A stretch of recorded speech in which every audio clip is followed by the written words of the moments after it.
இப்போ ஒரு பெண் ஒரு உடை உடுத்துதல் அப்படிங்கிறது வந்து பெண்ணோட தனிப்பட்ட உரிமை. அவங்க என்ன ட்ரெஸ் வேணா போடலாம். அத நம்ம யாரும் கேட்க முடியாது. அது அவங்களோட உணர்வுபூர்வமான ஒரு விஷயம். இப்போ எனக்கு சாரி கட்டிக்கிறது ரொம்ப பிடிக்கும் அப்படின்னா, நான் சாரி கட்டுறேன். ஒரு பொண்ணுக்கு ஷார்ட்ஸ் போடணும்னு ஆசைப்படுறான்னா, அவ ஷார்ட்ஸ் போடுவா. பட் இந்த சமூகத்தின் பார்வை இருக்குல்ல, இது வந்து ரொம்ப வேறுபடுது. இப்போ ஃபார் எக்ஸாம்பிள் நம்ம ஊர்ல நம்ம எல்லாம் ஒரு மாதிரி ட்ரெஸ் பண்ணிட்டுருக்கோம். இங்க ஒரு ஃபாரினர் வந்து நடந்து வராங்க அப்படின்னா, அவங்களோட ட்ரெஸ்ஸிங் அவங்க நடந்து போகும்போது அதில ஆண், பெண்ங்கிற வித்தியாசம்லாம் கிடையாது.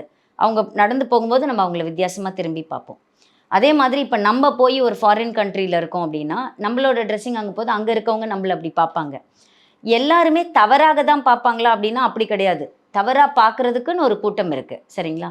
இந்த இந்த இத வந்து 2 வகையா பாருங்களேன். ஒரு பக்கம் என்ன சொல்லுவாங்க, "நீங்க இந்த மாதிரி ட்ரெஸ் பண்ணிட்டு வரதுனால தான் ஆண்கள் உங்கள தப்பா பார்க்குறாங்க."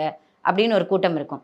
இன்னொரு கூட்டம் எப்படி பேசும் அப்படின்னா, "அப்ப ஆண்கள் தப்பா பார்க்குறாங்க அப்படின்னா, தப்பு செய்ற ஆண்கள மாத்துங்க. நாங்க மாற மாட்டோம்." அப்படின்னு பேசுற ஒரு கூட்டம் இருக்கும்.